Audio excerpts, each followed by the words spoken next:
Again, thank you so much for joining us here on Idaho Today. The 2024 Summer Olympics are just around the corner, and being an Olympian takes dedication, resilience, and grit.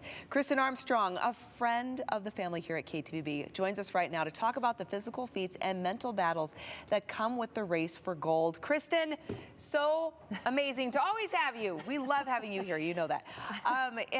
For those who may not know, though, tell us about your experience in the Olympics. Wow, you know, we don't have all day. I know. It's a lot. But I guess in summary, I have gone and competed in 4 different Olympics, all the way from 2004, which is the birthplace of the Olympic Games, which is in Athens. And I retired, I like to say recently retired, but the years are ticking by. So my last Olympics was in Rio in 2016. So I competed in Athens, I competed in Beijing, London, and Rio, and within those 4, I brought home a gold medal in the time trial, which was my main event. I also would race in the road race.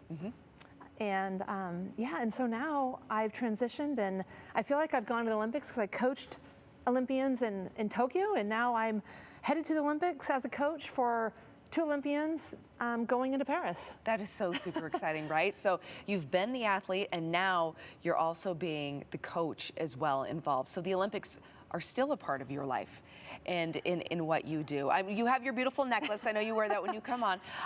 But you, in your time competing, though, you've brought home, like you'd mentioned, multiple gold medals. So dedication, that grit, that resilience that we talked about in the Open are something that you are very familiar with. Many athletes right now, some returning Olympians, right? They're getting ready for the Olympics coming up here on July 26th on NBC in Paris. Lovely. What is the process right now that they're going through? Let's talk about those physical and mental parts of that preparation. Well, this is the period where those who are qualified are just honing in on the details. They are ultra focused. And I call this the fun part. It's the fun part for the coach, it's the fun part for the athlete, because it's when actually everything comes together.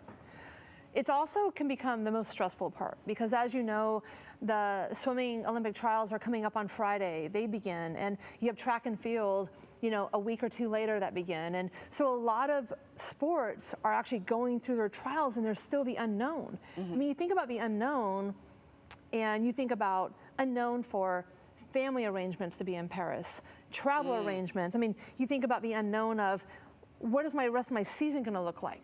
So the most important thing right now is to really have your plan.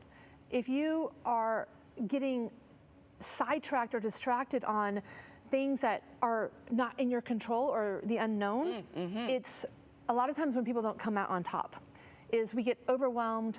We haven't yet possibly learned about how to control our anxiousness and our nerves. It's a real thing because you care. You want to do your best. We all want to do our best, but sometimes only 2 go, only 3 go. Yes. In something you've been working perhaps on since you were a child. Yes, yes, yes, right? And now that moment, it's there. And it's like, okay, I'm standing here in the doorway. It's finally arrived.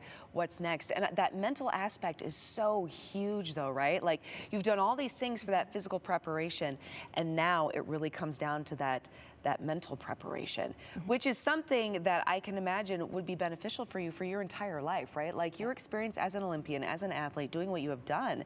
I mean, you've learned some incredibly important skill sets, right? Yes, definitely. You know, I think that the mental piece, when you get to a high level in sport, you always have to tell yourself, everybody else is doing the same thing physically that you are.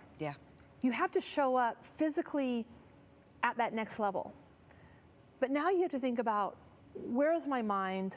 Am I recovered? What are all the little 1%ers that I'm doing that nobody else I'm competing against is doing? And 50% of that, when you show up, is the mental side. How do you show up? I was just on a call this week with all of the USA Cycling athletes that potentially are going. And we talked a lot about what happens when you show up to the Olympic Village. It's chaos. Can you handle adversity? Can you handle media requests that are said they're going to last for 15 minutes, but they might last for 2 hours? Are you going to go to the opening ceremonies?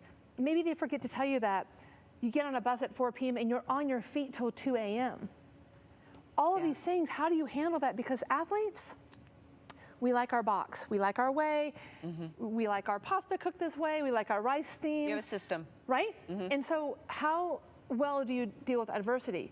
Well, no one wakes up, most people don't wake up and train for adversity. Yeah. So I think that success when you're in these high pressure situations, when we're leading up 45 days out from the Olympic Games right now, I think that it's all about that character.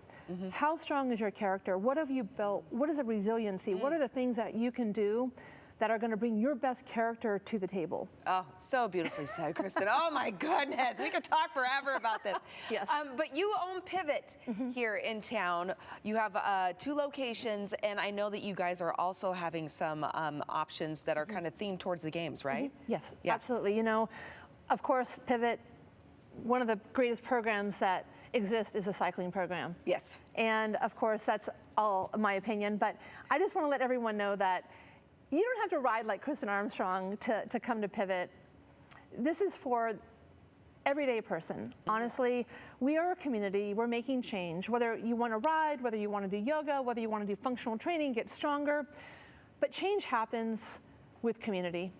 There's no secret method to our madness, but we care. Yeah. We care and everyone is welcome. And yeah, so And I encourage you to come. I do want to point out the fact, we were talking a lot about the mental aspect of physical fitness, and that is something that you do carry through in your gym in Pivot, because that is a major part of finding success in a program, is that mental aspect and understanding that sometimes fitness takes time and you got to find the right fit for you, and that's something you'll definitely find at Pivot. Kristin, thank you. Thank you. Thank you, thank you, thank you. So appreciate it. Everyone stick around, a lot more to come right here on Idaho Today right after the break.